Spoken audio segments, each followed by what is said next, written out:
आप हीरो हैं पाकिस्तानी कौम के, तो सलाम है आज के दिन आपको, आपके तमाम उस टीम को जिसने रोल अदा किया पाकिस्तान की एटमी सलाहियत हासिल करने में, वो तमाम साइंटिस्ट जिन्होंने दिन रात आपके साथ काम किया, सब शाबाशी के मुस्तहिक। आप टीम लीडर, आपकी पूरी टीम, सबको सलाम है। ये अल्लाह ताला ने मुझे सलाहियत दी थी कि मैंने कोई 20 टॉप क्लास नहायत केपेबल कॉम्पिटेंट लोग जमा कर लिए थे और हमने जरा चीज देखी कि शार्ट टाइम में धूल निकाल दी।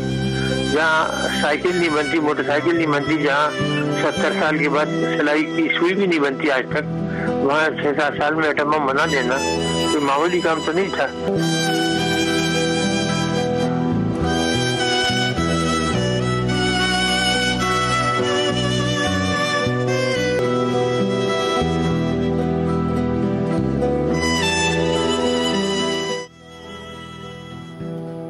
अस्सलाम वालेकुम। डॉक्टर अब्दुल कदीर ख़ान पाकिस्तान के एटमी प्रोग्राम के बानी और पाकिस्तान का दिफा नाकाबिले तस्खीर बनाने वाली शख्सियत। पाकिस्तान में बहुत से लोगों ने नाम कमाया, लेकिन पाकिस्तान के लिए जितनी बड़ी कंट्रीब्यूशन शायद डॉक्टर अब्दुल कदीर ख़ान की है, बहुत थोड़े लोग उसका क्रेडिट क्लेम कर सकें। एक पूरी टीम थी जो डॉक्टर अब्दुल कदीर ख़ान के साथ जिन्होंने काम किया, दिन रात एक किया और पाकिस्तान को एक एटमी कुव्वत बना दिया। वो उनकी बात दुरुस्त है कि वो मुल्क जहाँ पर सिलाई मशीन की एक सुई भी नहीं बनती थी, वहाँ पर चंद साल के अरसे में ही एटम बम बना लेना कोई मामूली बात नहीं थी। और वो भी एक ऐसे वक्त में जब पूरी दुनिया की नज़रें भी पाकिस्तान के ऊपर थीं, सख्तियाँ भी थीं, पाबंदियाँ थी कि कोई ऐसा सामान इस मुल्क को ना बेचा जाए जो एटमी प्रोग्राम में इस्तेमाल हो जाए। इन तमाम पाबंदियों के होते हुए, पूरी दुनिया की नज़रें होते हुए एक एटमी प्रोग्राम को पाए तकमील तक पहुंचा देना बहुत बड़ी कामयाबी थी। डॉक्टर साहब से मैंने तकरीबन आज से 30 साल पहले शायद से एक सऊदी सफारत खाने का फंक्शन था, परहैप्स अगर मैं मिस्टेक नहीं कर रहा, तो बिल्कुल नए नए रिपोर्टिंग में आने के बाद तो डॉक्टर कदीर ख़ान से हाथ मिलाने का ही मौका मिला, तो उसकी इतनी ज़्यादा खुशी थी कि उससे बड़ी शायद कोई अचीवमेंट ही नहीं। फिर डॉक्टर साहब से इंटरव्यू भी किए, बेशुमार इंटरव्यूज़ में बहुत सी बैकग्राउंड भी, जो कुछ चीज़ें हम ऑन एयर बता सकते हैं, कुछ नहीं बता सकते, वो सारी बातें उनसे होती रही। और डॉक्टर साहब जैसे ही वो पाबंदियाँ उनके ऊपर लगीं, मेरा उनसे एक अच्छा ताल्लुक़, इज़्ज़त, प्यार, मोहब्बत वाला रहा। तो बहुत लंबी लंबी कॉल्स भी आती थी उनसे। पाकिस्तान से उनकी मोहब्बत, उसके ऊपर कोई कंप्रोमाइज़ नहीं था और एक सच्चे मुसलमान थे। दो चीज़ें अगर डॉक्टर कदीर ख़ान की शख्सियत को डिस्क्राइब करना हो और एटमी प्रोग्राम के हवाले से जो कुछ उनकी कंट्रीब्यूशन थी उसको बयान करना हो, या जो बाद में उनके ऊपर इल्ज़ामात भी लगे, तो दो अल्फाज उसमें बताने बड़े आसान है। एक तो बड़े सच्चे मुहिब वतन शख्स थे और दूसरा इस्लाम से बेपनाह उनका लगाव था। पाकिस्तान को मजबूत बनाना चाहते थे, कंट्रीब्यूशन अपनी जो थी उसके ऊपर वो कोई कंप्रोमाइज़ नहीं था करना चाहते, कुछ और कर लूँ, कुछ और मजबूत कर लूँ, ये इस मामले में वो कहीं पीछे नहीं थे रहने वाले। तो मेरे ख्याल में उनको जिस शायान शान तरीके से हमें याद रखना चाहिए, सरकार को उसके ऊपर पूरी कोशिश करनी चाहिए। कोई यादगारी सिक्का है, कोई रेफरेंस करना है, कुछ और करना है तो ज़रूर करना चाहिए।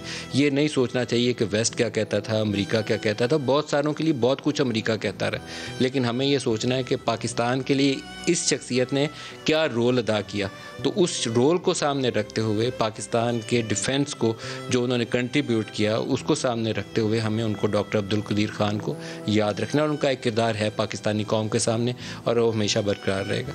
जो आज के प्रोग्राम में हमारा मेन टॉपिक की तरफ आते हैं, इस्लामाबाद में कुछ high level transfers and postings हुई हैं मिलिट्री के अंदर, और कोई बहुत अनयूजुअल नहीं है। हर कुछ अरसे में ट्रांसफ़र्स एंड पोस्टिंग्स होती हैं। आर्मी चीफ़ ख़ुद फैसला करते हैं कि पेशा वराना ज़रूरियात को सामने रखते हुए कहाँ किसको कोर कमांडर लगाना है। जो नए मेजर जनरल से लेफ्टिनेंट जनरल प्रमोट होते हैं उनकी तैनातियाँ भी होती हैं। इसी तरीके से हर 2-3 साल के अरसे में DGISI की पोजीशन में जो भी उसका एक मुकर्रर मुद्दत मयाद होती है, जब वो पूरी हो जाती है तो उसके ऊपर भी नई तैनाती होती है। जो मौजूदा DGISI जनरल फैज़ हैं या थे, मैं जो इसको अभी डिस्क्राइब करना थोड़ा सा मुश्किल है, ये आज से तकरीबन 2.5-3 वर्ष पहले इस हैसियत में, DGISI की हैसियत में, पहले DGC थे, फिर DGISI की हैसियत से इनका तकर्रुर किया गया। उससे पहले जनरल नवीद मुख्तार थे। जनरल नवीद मुख्तार से पहले वो थे जो कराची में ऑपरेशन कर रहे थे। कराची से बहुत से लोग इस्लामाबाद आए और उन्हीं में से जनरल नवीद मुख्तार भी थे। जनरल नवीद मुख्तार को इन्होंने जब रिप्लेस किया तो उससे पहले ये DGC थे और फिर ये बहुत ज़्यादा पावरफुल पोजीशन में रहे। पाकिस्तान की जो सिक्योरिटी है उसके हवाले से तो ISI का एक सेंट्रल रोल है। उसको अफ़गानिस्तान के हवाले से भी पूरी दुनिया, अगर पाकिस्तान के ऊपर उन्हें अमरीकियों को कुछ और नहीं मिलता तो वो कहते हैं कि ISI ने ये सारा कुछ किया। तो एक पावर है उस एजेंसी के पास, उसका एक बड़ा सेंट्रल रोल है, लेकिन वक्तन फ़वक्तन बेशुमार मौके के ऊपर पाकिस्तान की जो दाखिली सियासत है उसमें भी ISI का रोल सामने आ जाता है।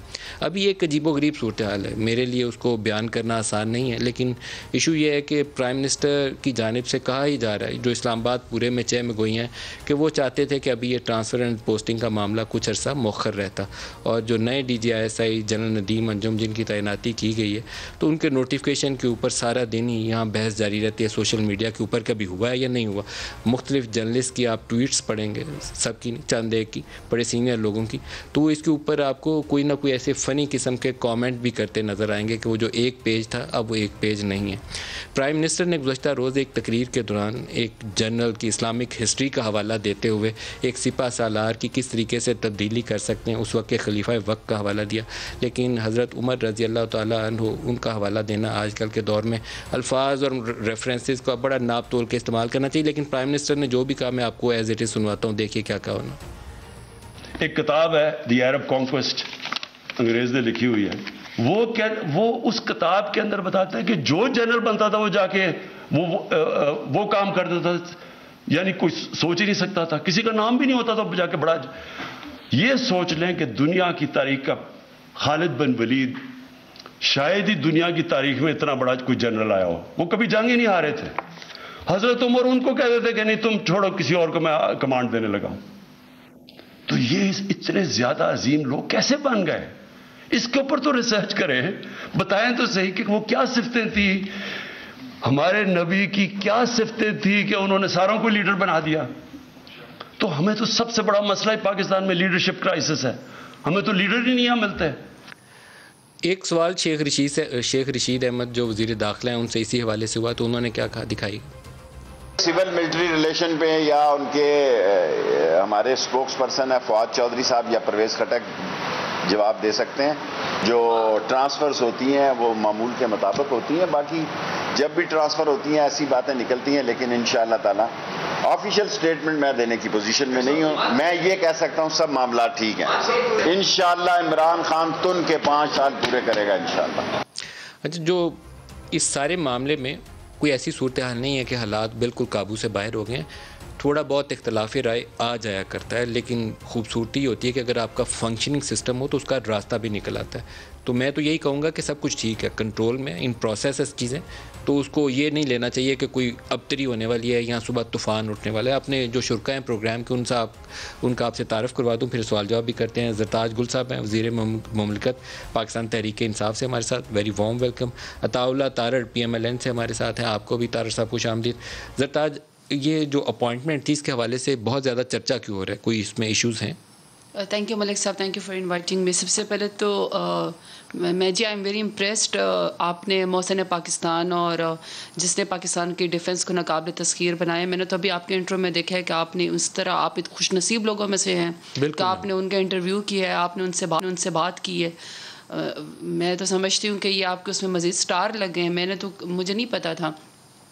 और उनका एक स्टेट फ्यूनरल था, और जो आपने एक दो चीज़ें सजेस्ट की हैं कि उनके नाम पे कोई कॉइन या कोई इस तरह की, क्योंकि वो मोहसिन पाकिस्तान है और इस जो पाकिस्तान की स्ट्रेटिजिक पोजीशन है उसमें पाकिस्तान के दिफा को नाकाबिल तस्खीर बनाना, पाकिस्तान को एटॉमिक पावर बनाना डॉक्टर AQ खान की खिदमात हैं। आपने फरमाया कि कुछ लोग ऐसे होते हैं जिनकी खिदमात की कोई बराबरी नहीं कर सकता, तो वाकई डॉक्टर AQ खान की तो कोई बराबरी कर ही नहीं सकता इस मामले में। तो ये ज़रूर सजेशन इसमें आएगी इंशाल्लाह से। बाकी तारड़ साहब बैठे हुए, मैं इनसे अफसोस कर लो, आज इनके एक MNA जो हैं परवेज़ मलिक साहब फौत हुए, और मैंने बड़ी धीमे आदमी थे, मीठे आदमी। बिल्कुल। और दूसरा वो मैंने शाइस्ता परवेज़ साहबा के बारे में, उनकी जो वाइफ है, मैंने देखा कि वो लिखा हुआ था कि शायद शिद्दत गम से वो बेहोश हो गई। मुझे बड़ी तकलीफ़ हुई इस तरह की बात TV पे देख के, तो मैं इनसे वो अफसोस करती हूँ। अल्लाह पाक इन दोनों की मग़फ़िरत फरमाए, और डॉक्टर कदीर के भी और परवेज़ साहब के भी अल्लाह ताला बहुत बड़े दर्जात करें।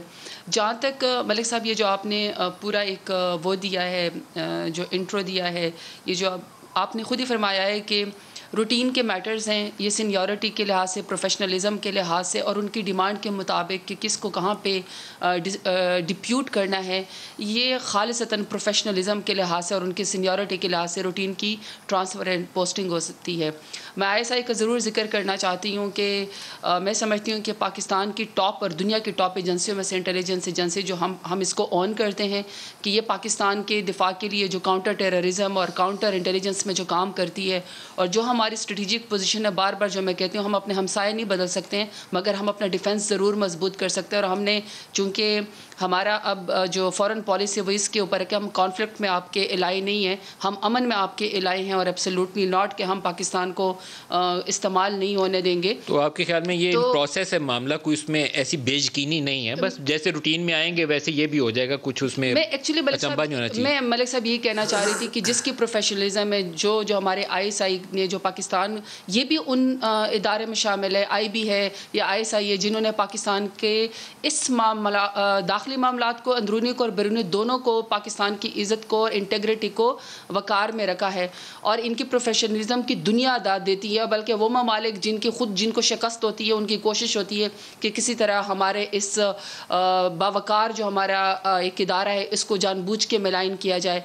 तो ये रूटीन के मैटर्स हैं। मुझे तो बड़ा अफसोस है कि सियासी मामलात में इसको सिर्फ अपने ज़ाती ख्वाहिशात की खातिर या ज़ाती मफाद की खातिर या दुश्मनी की खातिर या फ्रस्ट्रेशन की खातिर ISI या हमारे या कोई जो उस मकाम के ऊपर है उस शख्सियत को या फिर हमारी डिफेंस के किसी इदारे को मुतनाज़ा बनाया जाए। मैं तो यकीन करें ऐसे लोगों को बहुत कंडेम करती हूँ। मुझे बहुत अफसोस है कि वो इंडिया का किरदार अदा करते हैं जब इनको सियासी मामलात में इस तरह घसीटते हैं। We should not talk about दिन। बाकी जो वो आपने शेख रशीद साहब की चूँकि वो दिखाई, दो चीज़ें आपने देखा, सिर्फ तारिर साहब से पहले आपने चूँकि प्राइम मिनिस्टर इमरान खान की कल की स्पीच आपने बताई, रबीउल अव्वल का महीना है, शान रसूल का महीना है, रहमतों का महीना है और जिस तरीके से पाकिस्तान की स्टेट इसको मना रही है, मैं समझती हूँ कि मुबारकबाद की भी मुस्तहिक है और ये बहुत अच्छी बात है कि मुल्क का प्राइम मिनिस्टर ये सोचता है कि हमें रहमतुल आलमीन अथॉरिटी बनानी है, हमने आने वाली नस्लों को ये लेकर जाना है अमली तौर पर उसवे रसूल सल्लल्लाहु अलैहि वसल्लम उसको फॉलो करने के लिए अमली तौर पर भी कुछ करना चाहिए। रेफरेंस था खालिद बिन वलीद का, उनके लिहाज से था। बाकी शेख रशीद साहब जारी बात है, उनके एक प्रेजेंस है मीडिया के लिहाज से, वो जो भी बात करते हैं तो उसको मीडिया ज़रूर कैच करता है, लेकिन पाकिस्तान का डिफेंस, पाकिस्तान के तमाम इदारे, सिविल मिलिट्री गवर्नमेंट एक पेज के ऊपर है, मजबूत है। पाकिस्तान इंशाल्लाह आगे बढ़ेगा, इंशाल्लाह आगे बढ़ेगा। जनरल गुलाम मुस्तफ़ा साहब भी हमारे साथ हैं। तारिर साहब, आपकी तरफ आने से पहले मैं जनरल साहब से बात करूं। जनरल गुलाम मुस्तफ़ा साहब, अस्सलाम वालेकुम। DG ISI की तैनाती जनरल नदीम, उनके लिए नोटिफिकेशन आया है नहीं आया है, इसके ऊपर काफ़ी चहमगोइयाँ हो रही हैं। बहुत सारे ग्रुप्स में आप भी पढ़ रहे होंगे, शायद आपने कुछ सुना भी होगा, लिखा भी होगा, क्या वजह है इसकी? देखिए, मेरे ख्याल बहुत सारे लोग इस प्रोसेस को समझते नहीं हैं। DISI का तकर्रुर सोली प्राइम मिनिस्टर पाकिस्तान की स्वाबदीद है। ये इसमें वो जब भी आप देखिए, पुरानी तारीख में देख लीजिए, जो भी आया है, जब तक प्राइम मिनिस्टर उसको ओके नहीं करेंगे वो बन नहीं सकता। ये चीफ आर्मी स्टाफ के दस्तखत से नहीं बनता। ये नंबर 1। नंबर 2, जब भी मौके आते हैं तब्दीली के, तो प्राइम मिनिस्टर और चीफ आर्मी स्टाफ ये पहले बैठ के आपस में बातचीत हो जाती है कि भाई ये मसला है, फैज साहब हैं, उन्होंने अफसर बड़ा अच्छा काम किया है, इनकी प्रोफेशनल रिक्वायरमेंट है कि नेक्स्ट टाइम अगर ये इन लाइन आते हैं तो ये कोर कमांड करें, इनकी जगह ये लोग हैं जो हाजिर हैं। अगर आप प्राइम मिनिस्टर से पूछ लिया जाता है तो आप अपनी जेल में आती है। जब ये चीज फैसला हो जाता है तो फिर प्राइम मिनिस्टर आके उनकी पोस्टिंग अनाउंस होती है और उसके बाद प्रोसेस है, मिनिस्ट्री ऑफ डिफेंस के थ्रू जाके ये नोटिफिकेशन साइन हो जाता है। तो ये इतने प्रोसेस को हमने जो जिस तरीके से इसको एक बहस से गुफ्तगू बनाया है, ये अफसोसनाक है। ये आपका ख्याल ये है कि ये एक ऑफिशियल प्रोसेस है जिसमें आर्मी चीफ और प्राइम मिनिस्टर, क्योंकि आपने कहा कि प्राइम मिनिस्टर की अप्रूवल के बगैर ये हो नहीं सकता, तो उनकी कंसल्टेशन हो गई है। अब ये मिनिस्ट्री ऑफ डिफेंस से एक समरी आएगी और प्राइम मिनिस्टर उसके ऊपर दस्तखत कर देंगे, बस यही प्रोसेस है। जी बिल्कुल। तो आपके ख्याल में ये कब तक, ये जो स्पेकुलेशन है इसका एंड करने के लिए नोटिफिकेशन मेरा ख्याल है ये एक आध दिनों में हो जाना चाहिए, क्योंकि जब भी चेंज देखिए ना, फैज साहब ने पेशावर जाना है, जो नए DISI उन्होंने कराची से आना है, तो कराची भी नए कोर कमांडर जा रहे हैं, तो उनको भी किसी तरीके से मतलब जाके वो ब्रीफ करना है। कराची के अपने मखसूस हालात हैं सिंध केस के बारे में, तो कोर कमांडर आने से पहले वो करके आएंगे। फिर उन्होंने आके यहाँ प्लेस होना है, जब जाएंगे जनरल फैज साहब के जाने से पहले कुछ ऐसा ही ओवरलैप होगा ताकि नए DISI को आमतौर पर तो मामला का जनरली पता होता है, लेकिन जो बीच में निटी-ग्रिटीज है उसके बारे में ब्रीफ करके फिर पैसा चले जाएंगे, टेक ओवर कर लेंगे। तो ये मेरा ख्याल प्रोसेस है, ये होता रहा है। जब नवाज शरीफ साहब के पास जब मुशर्रफ नाम लेकर गए थे तो नवाज शरीफ साहब को वो नाम पसंद नहीं, उन्होंने कहा जी मुझे ज़ियाउद्दीन भट्ट साहब चाहिए, तो मुशर्रफ साहब को आके मानना पड़ा क्योंकि प्राइम मिनिस्टर की ये साबदीद है। तो इसमें तो मेरे ख्याल में खाम का ये मौजूद बहस बना दिया है और ये अच्छा नहीं है, हुकूमत के लिए भी, अपोजिशन के लिए भी, मुल्क के लिए अच्छा नहीं है। क्यों हम इसको ज़ेर बहस ला रहे हैं? जो प्रोसेस है, जो डिफरेंट चल रहा है, प्रोसेस कर लेंगे। जनरल साहब, ये जो प्राइम मिनिस्टर जब इसकी मंजूरी देते हैं तो क्योंकि ये सर्विंग ऑफिसर्स हैं, जनरल फैज़ हमीद भी और जनरल नदीम भी दोनों सर्विंग ऑफिसर्स हैं, तो इसके पहले समरी मूव की जाती है, प्राइम मिनिस्टर को टेबल की जाती है कि ये 3-4 नाम है, इनमें से एक फाइनलाइज कर लें, या एक प्राइवेट कंसल्टेशन है प्राइम मिनिस्टर और आर्मी चीफ के माबैन? एक तो आमतौर पर ये इनफॉर्मल कंसल्टेशन होती है, पहले ये फॉर्मल नाम नहीं जाते। जब एक दफा हो जाती है बातचीत, उसके बाद फिर फॉर्मल नाम भेज दिए जाते हैं, जैसे भी प्राइम मिनिस्टर चाहे तो फिर प्राइम मिनिस्टर ओके कर देते हैं, क्योंकि प्राइवेट कंसल्टेशन बड़ा जरूरी है इसलिए आज से कि प्राइम मिनिस्टर के जहन में कोई ना कोई बात होती है डेफिनेटली, बिकॉज अल्टीमेटली तो he is the chief executive और वही DISI को डायरेक्टली उनकी तरफ से अहकाम जारी होकर काम होता है। तो इसलिए वो DISI के मामले में खास तौर पर ये कंसल्टेशन हो जाती है, पहले इनफॉर्मल, उसके बाद को फॉर्मल शेप दे दी जाती है उसमें। बहुत शुक्रिया जनरल गुलाम मुस्तफा, आप हमारे साथ रहे। तारिक साहब, आपकी तरफ आ रहा हूँ, आप भी इसके ऊपर कुछ इजहार ख्याल करना चाहेंगे, फिर मैं अगले दूसरे टॉपिक की तरफ आता हूँ। बहुत शुक्रिया मलिक साहब, आज दिल बड़ा रंजीदा है और हमने आज अपनी सियासी सरगर्मियाँ मुअत्तल की हुई हैं। हमारा ख्याल था कि आज कोई ऐसी आज PDM की मीटिंग भी पोस्टपोन हुई, हमारी पंजाब की तंजीम की मीटिंग्स थी। परवेज़ मलिक साहब हमारे लाहौर के सदर भी थे और बार बार MNA मुंतखब हुए और मुशर्रफ की आमरीत के दौर में उनका जमहूरी जद्दोजहद में बड़ा किरदार था और एक बहुत ही आला अखलाक के मालिक थे। तो थैंक यू आपके कंडोलेंसेस के लिए दोनों के, अल्लाह ताला उनके दर्जात बुलंद अता फरमाएँ। और डॉक्टर AQ खान के साथ मेरा एक फ़ैमिली का ताल्लुक़ था, मेरे दादा के वो दोस्त थे, क्योंकि जिस ज़माने में ये खान रिसर्च लेबॉरेटरी शुरू हुई, रफ़ीक तारड़ साहब उस वक्त प्रेसिडेंट थे पाकिस्तान और इनका बड़ा क्लोज़ कोऑर्डिनेशन, बड़ी क्लोज़ लिएज़न रहा, बेतकल्फ़ी भी थी, आपस में दोस्ती भी थी। और मैं तो उनके हवाले से इतना ही कहूँगा कि आधी ज़िंदगी उनकी इस जस्तजू और जद्दोजहद में गुजरी कि पाकिस्तान को न्यूक्लियर ताकत बनाया जाए। और मुशर्रफ दौर के बाद जो उनके साथ हुआ, कौमें अपने मौसनों के साथ इस तरह का सलूक नहीं किया करती। तो एक शेर उनकी नज़र है कि हम तो मजबूर वफ़ा हैं मगर है जाने जहाँ, अपने उशाक से ऐसे भी कोई करता है, तेरी महफिल को खुदा रखे अब तक कायम, हम तो मेहमान हैं घड़ी भर के हमारा क्या है। तो इसके बाद आपका जो मौजू है, देखिए मैं इस पे सदर जमात ने बात करते हुए मौलाना फजल रहमान साहब के साथ जो प्रेस कॉन्फ्रेंस की थी, वो इस पे इज़हार ख्याल कर चुके हैं कि एक दफ़ाई इदारे की तैनाती के हवाले से जो हसास मामलात हैं उस पे उस इदारे के वक़ार को मलहूज़ खातिर रखना चाहिए। और ये जो एक अनसर्टनिटी चल रही है ये स्टेट ऑफ पाकिस्तान के लिए और उस अपने दफ़ाई इदारे के लिए भी अच्छी नहीं है। और एक डिसीजन जो सुनने में आ रहा है, डिसीजन करके वापस ले लेना, फिर करना, वापस ले लेना, इस तरह की बात जो सुनने में आई, मुस्तक़ा इतला तो है कोई नहीं, मगर ये बड़ा नुकसानदेह है मुल्क के खुदादाद के लिए। तो ऐसे क्राइसिस जो हैं वो इनडिसाइसिवनेस से पैदा होते हैं और ये यू टर्न्स हर बात पे नहीं लेने चाहिए, कई बातों पे यू टर्न्स का नागा भी कर लिया जाए तो मेरा ख्याल है उसमें कोई हर्ज नहीं है। एक शहबाज शरीफ का स्टेटमेंट है, ख्वाजा आसिफ का भी है, लेकिन शहबाज शरीफ का सुनवाई का वो क्या कह रहे हैं, फिर उसके ऊपर बात करते हैं। क्या मुस्तकबिल में मौलाना अगर लॉन्ग मार्च की तरफ जाते हैं, क्योंकि लग यही रहा कि PDM तो जाएगी, तो क्या आप बहैसियत सदर पाकिस्तान मुस्लिम लीग नून इनके साथ जाएंगे या लास्ट टाइम की तरह जाएंगे? मैं तो पहले ऐलान कर चुका हूँ कि महंगाई के खिलाफ हमें इस हुकूमत के खिलाफ मार्च हर सूद करना होगा और इस हुकूमत को हमें सियासी और कानूनी हक इस्तेमाल करते हुए इसका मुहासबा करना होगा। तमाम पोलिटिकल पार्टी, तमाम जो इस मुल्क के अंदर रहने वाले वासी हैं, उनका न सिर्फ ये मुतालबा है बल्कि उनका हक है सबका कि इस मुल्क में फिल्फ और शफाफ इलेक्शन करवाए जाएं। अच्छा, ये ज़रताज आप बताइएगा, इंतखाबात का भी वक्त नहीं है, उसमें दूरी है, तो ये मुतालबा क्यों आया सामने? देखिए, जहाँ तक शहबाज शरीफ साहब की बात है या मौलाना फजल रहमान साहब की बात है, आई थिंक ये बेचारे सर्कल्स में घूम रहे हैं, इनके पास कोई सिरा है नहीं, ना इनके पास कोई सियासत है, पर्सनल मफाद है इनका। पहले भी सारे तरीके कर चुके, कहते थे इस्तीफ़े इनके मुंह पे मारेंगे, वहाँ पे शर्मिंदगी हुई, उसी तनख्वाह पे गुजारा कर रहे हैं, उसी के ऊपर ही काम कर रहे हैं। फिर उन्होंने कहा जी हम सड़कों पे निकलेंगे, तो लाहौर के लोगों ने और तमाम जो डिस्ट्रिक्ट थे वहाँ के लोगों ने इनको जब रिजेक्ट किया। फिर कश्मीर का इलेक्शन हुआ, गिलगित बल्तिस्तान का हुआ, सेनेट का हुआ, बाई इलेक्शन में हर जगह जो है इनको नाकामी हुई। और एज ए फेडरेशन की जमात तो पाकिस्तान तहरीक इंसाफ ही उभर रही। अब उसके बाद इन्होंने पीडीएम को कैसे लगा कि इनके अंदर अभी थोड़ी सी जान बाकी है, क्योंकि पिछली दफ़ा तो हमने इन्हें टूटते फूटते देखा था, अब दोबारा उन्होंने लॉन्ग मार्च और इलेक्शंस का मुतालबा रख दिया। कोई ऐसी है पॉलिटिकल रियलिटी जो नई से सामने आई हो कि इनको होप मिल गई हो कि अब धक्का मारेंगे तो हुकूमत हिल जाएगी?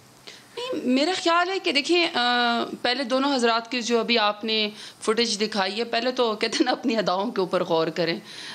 शहबाज शरीफ साहब को सोचना चाहिए कि नवाज़ शरीफ साहब और उनकी साहबजादी इनकी कोई बात नहीं मानती हैं, और जो हमजा शहबाज को इन्होंने साउथ पंजाब का इन्होंने प्रेसिडेंट बनाया है अपनी पार्टी का, तो मरियम नवाज़ ने खुल के कहा है कि हमें इनके ऊपर इख्तलाफ है।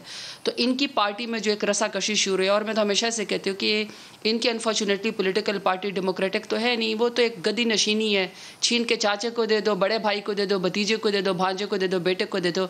डेमोक्रेसी होती तो इस पार्टी के अंदर कोई पुराने शायद खकान अब्बासी साहब मौजूद है, मियाँ जावेद लतीफ़ साहब मौजूद हैं, और भी बड़े लोग मौजूद हैं, तो उनमें से किसी को कोई अच्छी हैसियत मिल जाती। बट अनफॉर्चुनेटली रसाकशी अपने भांजों भतीजों और इन बड़े छोटे भाई के अंदर ही है। तो पहले तो इनको अपना सोचना चाहिए कि एज ए पार्टी की सदर, इनकी अपनी नायब सदर ही इनकी बात को वैल्यू नहीं देती है, इनकी मीटिंग में बैठना पसंद नहीं करती। और जहाँ तक मौलाना फजल रहमान साहब की बात है, पीडीएम इन्होंने पाकिस्तान तहरीक इंसाफ की हुकूमत को तोड़ने के लिए और इस्तीफे के लिए बनाई थी। इंडियन अगर आपको याद था, इनकी अपनी पार्टी के अंदर इनके जो पार्टी के जो मौलाना जो लीडरान थे, कोई नायब सदर थे, कोई मौलाना शेरानी साहब, इसी तरह एक और थे, उनका नाम मेरे जहन से निकल गया। उन्होंने फरमाया था कि ये तो मिस्र और लीबिया से फ़ॉरेन फंडिंग लेते रहे हैं हुकूमतें गिराने के लिए। इसी तरह नवाज़ शरीफ साहब के ऊपर भी इल्ज़ाम है बेनज़ीर भुट्टो की पार्टी की तरफ से। उन्होंने कहा कि जी इन्होंने तो उसामा बिन लादेन से बेनज़ीर की हुकूमत को गिराने के लिए जो है वो $10 मिलियन लिए थे। तो जो पार्टियां इलेक्टेड हुकूमतों को गिराने के लिए हों, और फिर इन्होंने हम पे अदम एतमाद किया, अदम एतमाद के टाइम पे ये सारे के सारे पार्लियामेंट छोड़ के भाग गए थे, और हम 176 के बजाय 178 वोट लेके prime minister Imran Khan vote of confidence लेकर आए थे। अब दोबारा पीडीएम मिल भी जाए तो क्या मिलेगा? मिलना कुछ नहीं है। मेरा ख्याल है कि इनको इदराक नहीं है अफगानिस्तान के हालात के लिहाज से। आपको दोबारा ये क्यों ख्याल आया कि सड़कों पर आना चाहिए और नए इलेक्शन का मुतालबा? कुछ रोशनी डालिए, क्या वजूहत हैं, क्या तब्दीली आ गई एकदम से जो आपको ये मुतालबा फिर से करना पड़ गया? देखिए, हुकूमत अपने चौथे साल में दाखिल हो चुकी है और महंगाई बेकाबू है। हर शख्स इस मुल्क में, वो कारोबारी हो, वो किसान हो, वो ताजिर हो, वो नौकरी पेशा हो, वो कोई बिजनेसमैन हो, हर बंदा तंग है कि इस हुकूमत ने ना तो कोई तरक्याती मंसूबे लगाए हैं, ना इन्होंने कोई अवाम की फलाह के लिए कोई काम किया है, और महंगाई बेकाबू होकर आसमानों से बातें कर रही है। एक बेचारा जिसकी 15-20 हज़ार रुपया माहवार तनख्वाह है, कभी इन्होंने सोचा कि वो कैसे गुजारा करता होगा? इधर मेरे लाहौर शहर में डेंगी इस तरह फैला हुआ है, और डेंगी का सिर्फ एक शख्स जिम्मेदार है, उसका नाम है उस्मान बुज़दार। हम इधर SOPs बना के गए थे, हम यहाँ पे डेंगी पर अल्लाह ताला के फजल से काबू पा के गए थे। लोग मर रहे हैं, गली गली मोहल्ले मोहल्ले डेंगी पेशेंट्स हैं, मगर पूछने वाला कोई नहीं है। हुकूमत ख्वाबे खरगोश के मज़े ले रही है। मेरी तो समझ से बाहर है कि इनका विजन क्या है, इनका एजेंडा क्या है।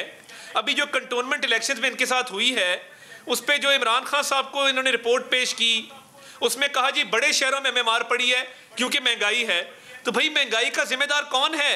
और इधर बहुत अफसोस के साथ मलिक साहब कहना पड़ता है, काबीना के वजीर कह रहे हैं अवाम चीनी कम खाए, काबीना के वजीर कह रहे हैं कि आप आटा कम इस्तेमाल करें, अगर 9% महंगाई है 9 दाने चीनी के कम कर लें।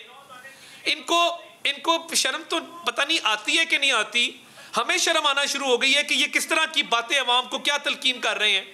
आपको मैं बताऊं, उस्मान बुज़दार का और इलेक्शन की क्यों बात की? आपको कहाँ से उम्मीद पैदा हुई कि आप में इतनी ताकत है कि आप कुछ कर सकते हैं? पिछली दफा जहाँ पर पीडीएम का इख्तिताम हुआ था, आपसे पीपल्स पार्टी लैदा हो गई थी और आप लोगों ने बुनियादी तौर पर जान छुड़ाई थी कि नहीं अब और नहीं हमसे धक्का दिया जाएगा, रुक जाओ।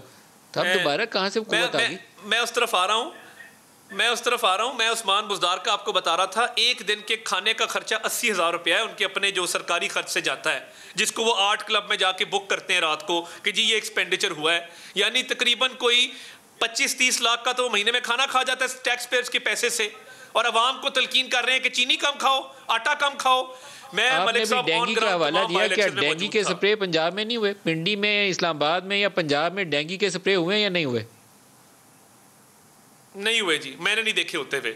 ना आगाही मुहिम देखी है, ना स्प्रे देखे, बल्कि आपके इधर समा के कैमरामैन भी सारे ला रहे हैं कि कोई स्प्रे मेरे मोहल्ले में नहीं हुआ।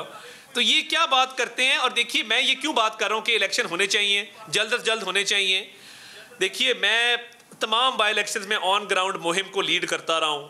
कंटोनमेंट के इलेक्शंस में मैंने लाहौर भी देखा है, मैंने बाकी शहर भी देखे हैं, उसको भी आप छोड़ दें। आजकल भी हम जो साउथ पंजाब का दौरा करके आए हैं, भावलपुर से लेके राजनपुर तक, राजनपुर से मुल्तान, मुल्तान से खानेवाल, मैंने ऑन ग्राउंड जो अवाम का सेंटिमेंट देखा है, लोग इलेक्शन के लिए तैयार हैं, इनसे वो तंग आ चुके हैं, इनकी ज़मीनी हकायक से बहुत दूरी है, इनको अवाम के मसाइल का अदराक ही नहीं है। पता नहीं अगले इलेक्शन में बाहर कैसे निकलेंगे, ये लोगों को फेस कैसे करेंगे और कैसे जस्टिफाई करेंगे कि शायद जरताज इसके ऊपर रोशनी भी डाल सके। डेंगू के ऊपर स्प्रे हुए या नहीं हुए? एक कंप्लेंट चल रही है कि स्प्रे इस दफ़ा सारे नहीं हुए, पहला तो अप्रैल से शायद शुरू करना पड़ता है। एक तो असल में कभी कभी ना मलिक साहब दिल करता नहीं है, कुछ वाक़यात ऐसे होते हैं कि बंदा इस तरह बहस बराए बहस में जाना नहीं चाहता। मेरा तो डॉक्टर अब्दुल कदीर ख़ान की डिमाइज से दिल बड़ा बोझ वाला है। मुझे नहीं समझ आता कि ये लोग कैसे हर चीज़ पे PMLN जो है वो सियासत कर लेती है। अब इनके घर के अंदर भी जनाजा पड़ा हुआ है। अब कुदरती आफात हैं, इसके अलावा इस तरह के वाक़यात हैं, इनको नहीं पता कि 2011 में डेंगू का बुखार जब आया था, इस दफ़ा स्प्रे सारे हुए या नहीं हुए? नहीं, मैं वही कह रही हूँ ना, स्प्रेड आउट जब इनके हुआ था तो डेंगू बरादरान किसने कहा था? पंजाब के अंदर जब लोग मर रहे थे तो डेंगू बरादरान इमरान साहब ने कहा था। नहीं, आप जो बात कर रही हैं, आपके लीडर ने टीवी पे आके कहा डेंगू बरादरान। मैं आपकी तरफ आता हूँ आपकी तरफ। स्प्रे सारे इस दफ़ा हुए या नहीं हुए, हाँ या ना? मेरे पास फिगर है 2011 में जब डेंगू का आउटब्रेक हुआ था तो 17,352 लोग, और लाहौर के अंदर सिर्फ 252 लोग फौत हुए थे इस बुखार से। स्प्रे हुए सकेरे लाहौर में।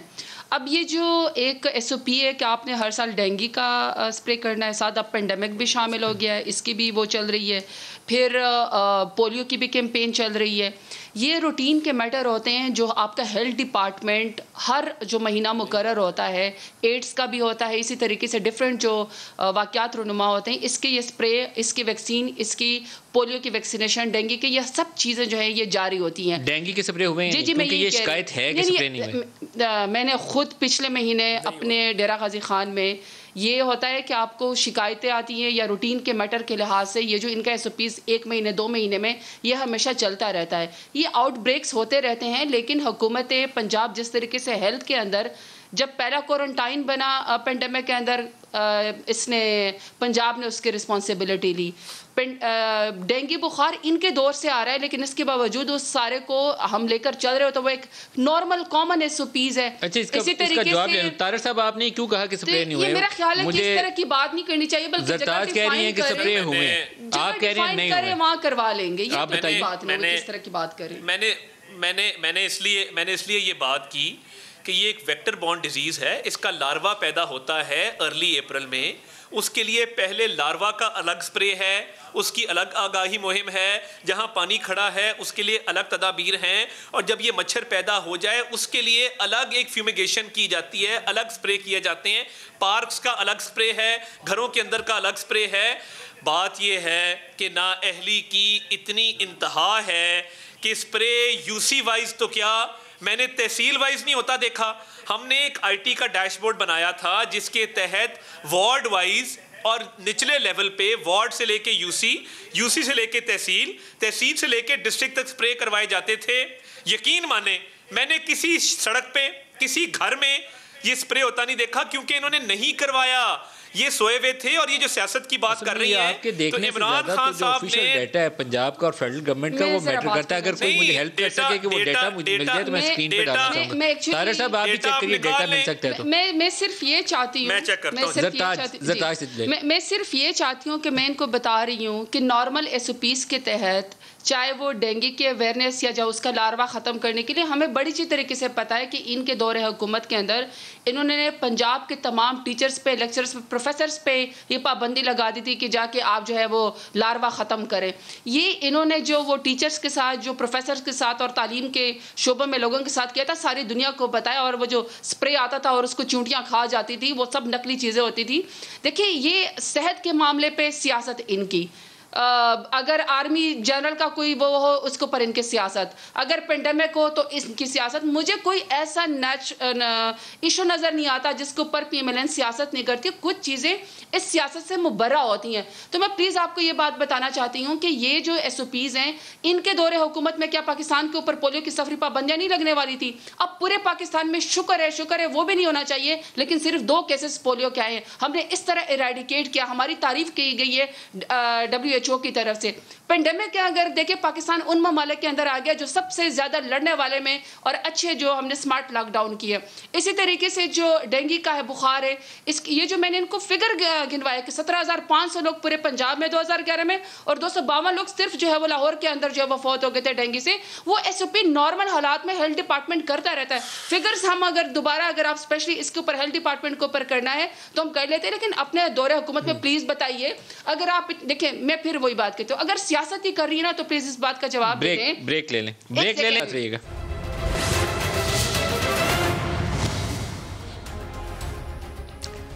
प्रोग्राम में दोबारा खुश आमदीद कहते हैं। महंगाई वो एक बहुत बड़ा चैलेंज है और हर एक के लिए, हर पाकिस्तानी के लिए। आज अभी लेटेस्ट न्यूज़ ये है कि जो इंटरनेशनल क्रूड ऑयल प्राइसेस हैं वो 7 ईयर हाई लेवल जो है उसको टच कर लिया, $83 पर बैरल से भी ऊपर चली गई हैं।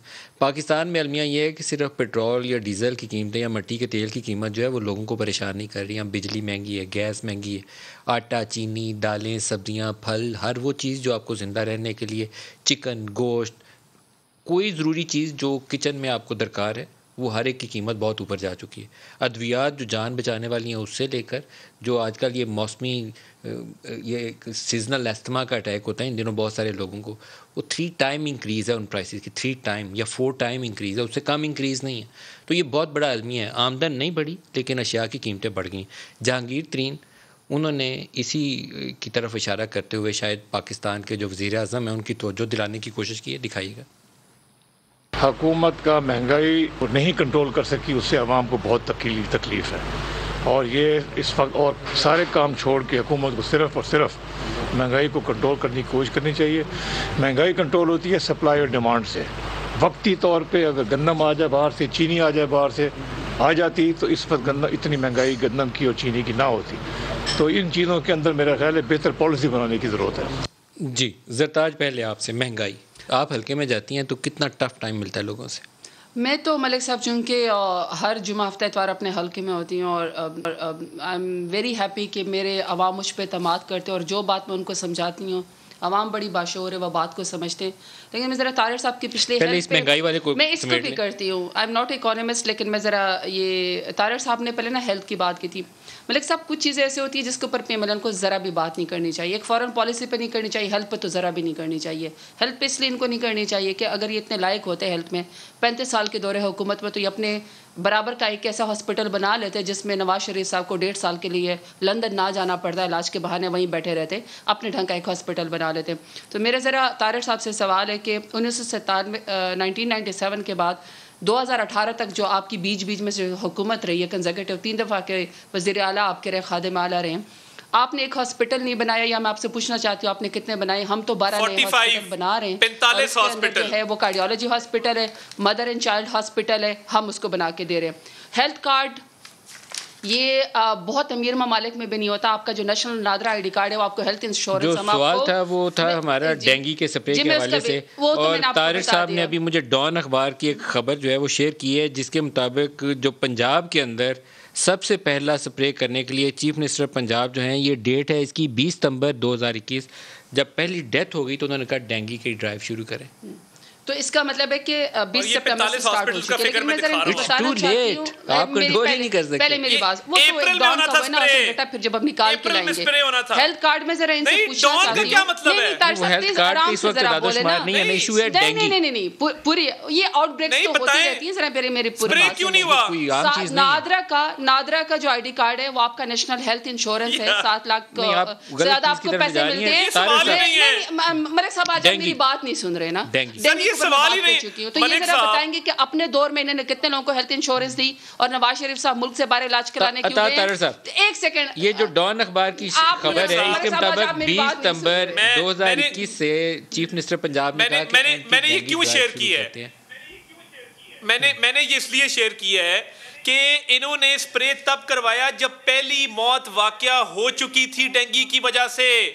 जो स्प्रे आपने लार्वा वाला करवाना था अप्रैल में, और देखें एक इनडोर रेजिडुअल स्प्रे होता है, IRS कहते हैं, वो इनडोर करवाना था, वो आपने जुलाई में करवाना था, आप सितंबर में करवा रहे हैं। एंड मलिक साहब, आई एम प्राउड टू से हमारा जो डैशबोर्ड था उस पे इकोनॉमिस्ट ने स्टोरीज की, उस पे बाकायदा इंटरनेशनल जर्नल्स लिखे गए।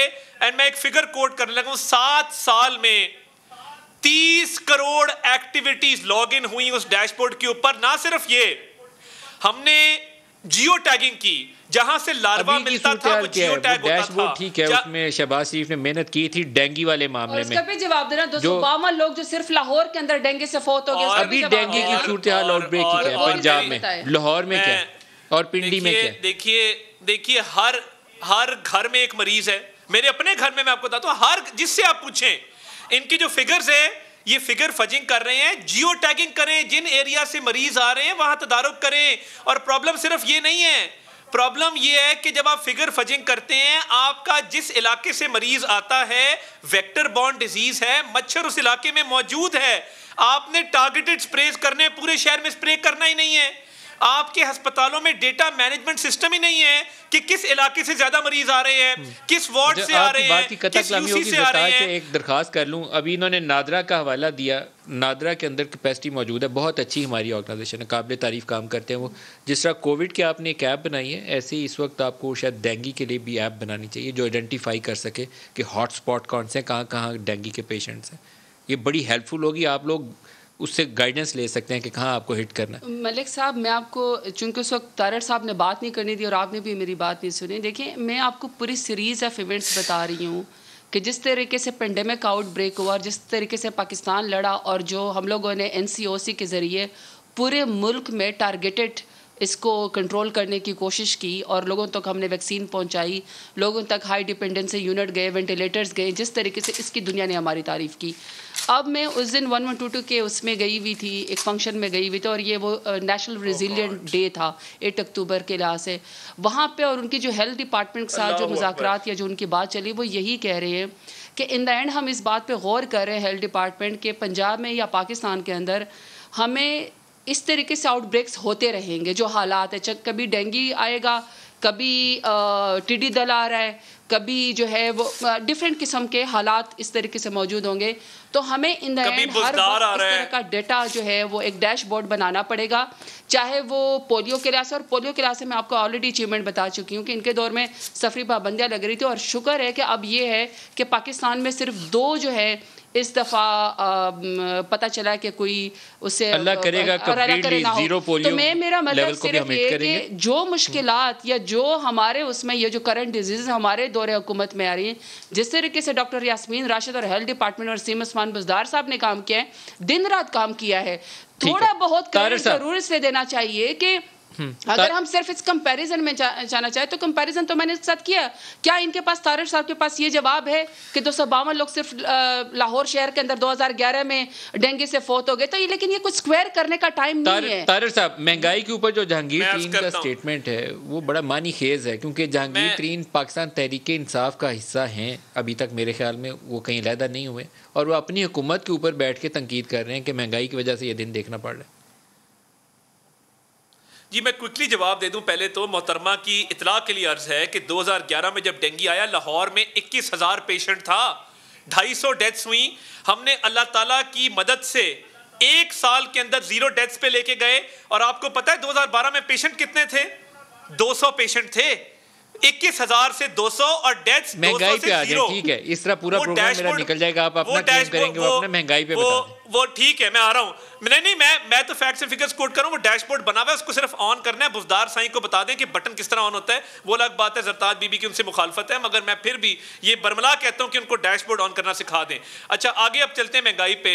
जहांगीर खान तरीन साहब को तब महंगाई तो याद नहीं आई जब चीनी की इस मुल्क में चीनी की वो अपनी चॉइस है, सार्केज़म अपना कभी गरूर नहीं किया। सार्केज़म अपना है, वो अपनी चॉइस है, वो अपनी चॉइस है। देखिए, बात ये है कि वो तो मेरी अपनी चॉइस है, मैं बड़ा सार्कास्टिक आदमी हूँ जिंदगी के अंदर। बहरहाल जो आपने बात की जहांगीर तरीन साहब की, जब चीनी की किल्लत थी और चीनी वो प्राइड भी मेरी अपनी है ना, अल्लाह ताला के फजल से। वो तो मेरी वो आएंगे सबका इलाज करके आएंगे। बात ये है कि वो प्राइड भी मेरी अपनी है ना, अल्लाह के फजल से। अल्लाह के वो बने हुए हैं, सारे बने हुए हैं, कोई इशू नहीं है। आपने बार भिजवाया, भुगते हैं बाप। जहांगीर तरीन को ये तब ख्याल क्यों ना आया जब चीनी एक्सपोर्ट हो रही थी और मुल्क में किल्लत थी। जहांगीर साहब ने एक्सपोर्ट भी की, लोकल मार्केट में भी बेची। जो ईसीसी का फैसला है, क्या प्राइम मिनिस्टर से इन्होंने नहीं करवाया? तब इनको ख्याल नहीं आया। आप इन्वेस्टिगेट कर ले ना, जहांगीर तरीन को आपने स्कॉट फ्री छोड़ दिया है, कर ले, हमारी भी आप इन्वेस्टिगेट कर रहे हैं। बात ये है कि ये तब याद आता है कि जब आपको सूट करता है इस तरह की स्टेटमेंट देना। जी बिल्कुल दिया है, हमें टांग दें आप, हमें आप टांग दें, हमें हाँ बिल्कुल बिल्कुल जवाब है। हमने तो सिर्फ 3 बिलियन हमने अच्छा, मुझे 3 बिलियन पे कीमत भी आपकी 110 है ना। माफिया भी इनकी तरफ हम तो चीनी 55 भी इनकी तरफ पुराने पाकिस्तान में। चलो जी, बहुत अच्छे 55 रुपए की चीनी गलत थी, 110 की आपकी ठीक है। 35 रुपए किलो आटा गलत था, आपका 85 रुपए का आटा ठीक है। आपके लिए मुझे क्लैपिंग करने का दिल कर रहा है कि आपने क्या लॉजिक पेश की है। अशियाए खुर्दोनोश हम खुद उगाते हैं, यहाँ पे अनाज उगाते हैं, यहाँ पे गंदम अपनी है, गन्ना अपना है, कीमतें आपसे कंट्रोल नहीं हो रही, माफिया दंदनाते फिर रहे हैं और खान साहब को कोई परवाह नहीं है। उनके वजीर कहते फिर रहे कि कम अशिया इस्तेमाल करें। कोई हर कब्जा माफिया की पार्टी में 3 अरब रुपए की सब्सिडी, वो नहीं है ना। वो सरमाया सब्जेक्ट है, सूबाई सरमाया सारा आपके पास है। जिस तरह prime minister Imran Khan federal government से बैठ के सूबाई हुकूमत तो बीजेपी की लगी हुई है। प्राइस कंट्रोल कमेटी भी सूबों के पास मौजूद है, इनके पास मार्केट बुजदार किसने लगाया है मौजूद है, इनके पास। तो सूबों से क्यों नहीं कंट्रोल? बुजदार किसने लगाया है? सूबे जारी बात है, फेडरल गवर्नमेंट जितना प्राइम मिनिस्टर इमरान खान कर सकते हैं फूड सिक्योरिटी के इनकॉम्पिटेंस, वो तो इनकॉम्पिटेंस तो मैं ये नहीं कहूंगी, लेकिन सूबाई सतह पर फिर इनकॉम्पिटेंस है। सूबाई सतह पे तमाम सूबों को चाहिए कि अपने प्राइस कंट्रोल कमेटी को, मार्केट चेयरमैन को ऑनबोर्ड करें। आपकी सरकारी कीमत है 89 रुपीज़ सम पैसा और 115 रुपये में अभी मुझे प्रोड्यूसर साहब ने डाटा कुछ शहरों का दिया 115 पे बिक रही है। तो इससे ज़्यादा इनकॉम्पिटेंस की मिसाल और क्या होगी? मैं वही कह रही हूँ नदीम मलिक साहब, जितना prime minister Imran Khan federal government से बैठ के देखिए, ज़राअत सूबाई सब्जेक्ट है, एनवायरनमेंट सूबाई सब्जेक्ट। टाइम खत्म हो गया। ताज गुल साहब बहुत शुक्रिया, आज के लिए इतना ही इजाज़त दीजिए। अल्लाह हाफिज़।